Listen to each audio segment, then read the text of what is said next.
Hey, what's up, guys? It's Finn. I might sound like a little crappy right now. I have a cold, so.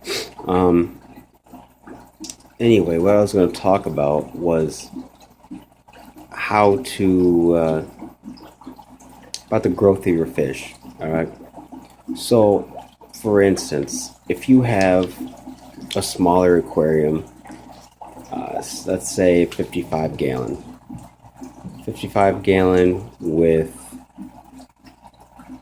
let's say five bluegill in there. Okay, so really, generally, these guys are hungry. Um, they say you got. I don't like that one bit. Um,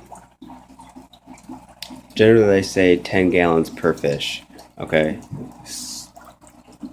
and owning and then having bluegill for the past 4 year, 5 years, I've noticed that that's just not enough. I like to say generally bump it up to the 15. So, for instance, that tank wouldn't be big enough, therefore, because you would need actually 75. Um, so, for these guys, I have three, four. I believe I have four in here. So that's 60 gallons roughly by themselves. Um, and then two perch, they really don't care. So they can be in a large group because naturally they're a schooling fish in a lake. Um, and a largemouth, he don't. He's not much. He doesn't really fight with the other fish. He keeps them in check when they get out of line, but um, mainly he kind of just swims back and forth like that, saying, "Yeah, I'm the boss." Whatever. He doesn't really care.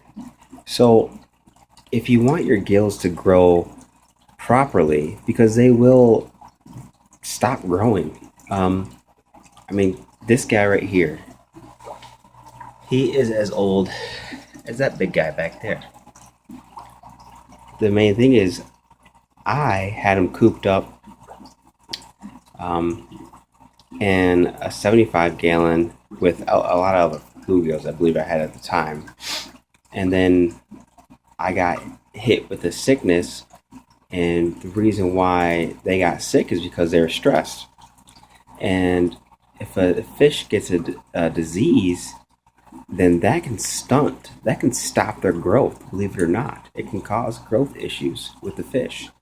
And if you look at it, if you look at like fishing ponds or something, if you want to have healthy big fish, then you got to take care of that pond. If you just let it go, to crap, your fish are just gonna not get what they need, and therefore you're not gonna have trophies in there. It's you got to look at the big picture. You're taking wild fish from a huge, amount of water, and you're confining them into a small tank, you know, and you got to think of it their way. It's just they are going to be so like limited on their space, and therefore, if you have a small amount of space, you're going to need at least, you know, two fish, two bluegill, and then you're going to have to basically upgrade your tank as they grow.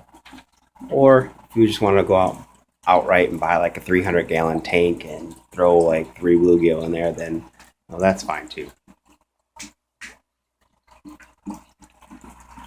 But see, when I first started out, I got a 75 gallon. I put too much in there.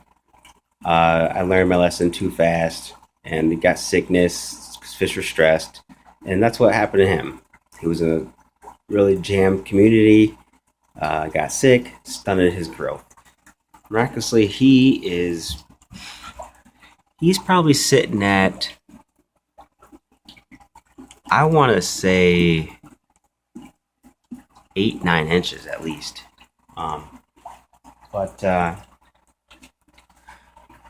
these guys, they sexually mature at 2 to 3 years for a male, and then for a female, they sexually mature at 3 to 4. And then, you know, the typical size for these guys is 6 to 8 inches. Um, but as you can see, they can get up to 10 inches, 12. I've seen some big ones caught.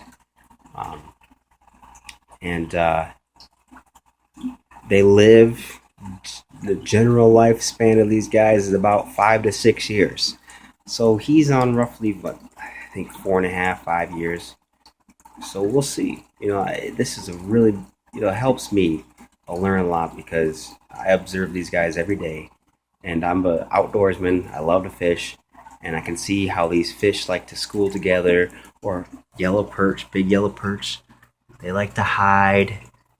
So when I go fishing in the lake, hey, I gotta look for cover if I want to catch this kind of species, or check it out. I gotta, these fish school together, so it helps me out. So feed these guys a variety of food, put them in a big tank, and make sure you properly cycle your tank. Don't rush fish. Slowly introduce fish and catch them when they're babies, please.